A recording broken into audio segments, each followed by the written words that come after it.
Hello, we're going to try something new today. We are going to do something that I haven't tried before, so I'm very excited about it. And I want you guys to follow along because we are going to make an animation. It's going to be fun, and I'm going to show you the full process. That's what I do on the channel. I show projects that I have, and I show the full process. So now we're going to move this. Well, it's huge, it's huge, it's huge. So let's make this a little bit smaller here. We can do that by going into the properties, and then we can go here to the WH and make it smaller, smaller, smaller, smaller, smaller. And there we are. It is smaller. And I also have a background that I want, so I'm going to add a layer, and we're going to name this layer background, and then we are going to move this layer to the very first here. The very first layer here is background, and then the second layer where the character is going to be called layer 1 for now, just a simple layer 1. And then we are going to go back into the library and make sure that our background is highlighted. Then we're going to move this background, so she's going to be at a little park or outside in some housing areas here, and we're going to move her right in the center here. But she has a friend, so we're going to add her friend. This is going to be a cute, so cute red panda, and so we are going to do a review here. We will be going back and making this smaller again, so now she can have her little friend here. She's the only one that's drawn. Everything else is real life, but you know, that's kind of how animations are. Sometimes it's just real life, sometimes it is a cartoon. And so now we're going to make it so that we can slowly move this cartoon a little bit more. So we will go into this button here, acid warp, see if it lets me. It did. And now we will add different points. So I'm going to add a point to her head, and then she's moving like this, but now we need this to stay still. So we're going to click this bottom part here, click this, and see, now I can move her balloon like this. And just put a click on her arms. Oop, nope, nope, not like that. See, the thing moved. Now her head is all everywhere. Let's go back, hit Control Z until it fixes it.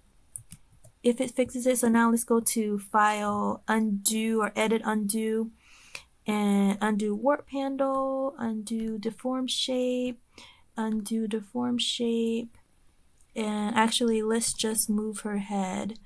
Oh, there we go. She is back. Her head is finally back. That's great. So now we're going to add some more little pinpoints here and make sure that she is focused so that she doesn't keep going all over the place. And we're going to make sure that her balloon is going to go into the wind here. So also, after this, we are going to go into 5 seconds, 6 seconds in the timeline, and we're going to make 7 seconds because that is the spot where it is good to make shorts and things like that. So we're going to hit Insert Keyframe, and there we go. And then we also want to go to the background layer as well. Let's insert blank keyframe. Okay. So now we have her here, and so we're going to go about every second point of the way. We're going to click again, and now we can move her balloon. So I'm going to move her balloon down, and if you see here, now it's moving down, and then we can keep going, and then eventually we'll make a motion as well, and then it'll move and fill in the keyframes. So I want her head to just move to the side. Let me see if I can do that. So here, can we move her head down? Yeah, we can move her head down. See how easy that is? You just had a picture and now you can make it move. You can also add the voice as well to add the mouth and everything to it. So now it can move. Let's see, the hands aren't separated, but normally if you draw, you can separate the arms so that there's space between the arms. You can go into a program like Adobe Express and remove the background, and then once you put it into the library, you can change it. This is going to be a little bit harder to move because it is connected, but you can easily fix that so that it is not connected, and I will be doing that more often and showing this as well, just putting more space between each element so that it can completely and utterly animate and move and keep things going. So here we are. See how it's moving? Wow, it looks so good. Now we're going to loop. So we're going to go here, and it's center frame, there's loop, we're going to loop, we're going to move this to the end of where we have actual movement, and then we're going to hit play. And look, she's moving and dancing and grooving. And let's say you want to move this little guy. So let's move this little guy here, this red panda.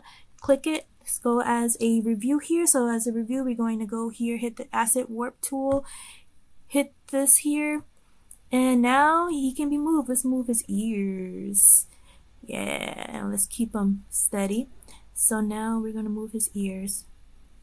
See, and his little ear moved. Oh, so cute. So I hope you guys enjoy, and that's the wonderful thing about Adobe Animate that makes it even better than programs like Procreate and even Adobe Fresco, because you have these little things that just make it so easy and so simple to animate. If that is what you want to do, you want to animate, then you can, because it is easier, a lot easier when you use Adobe Animate. So if you're interested in Adobe Animate program, I will link a link to it below. And thank you very much for listening. Don't forget to follow and have a great rest of your day today. Bye.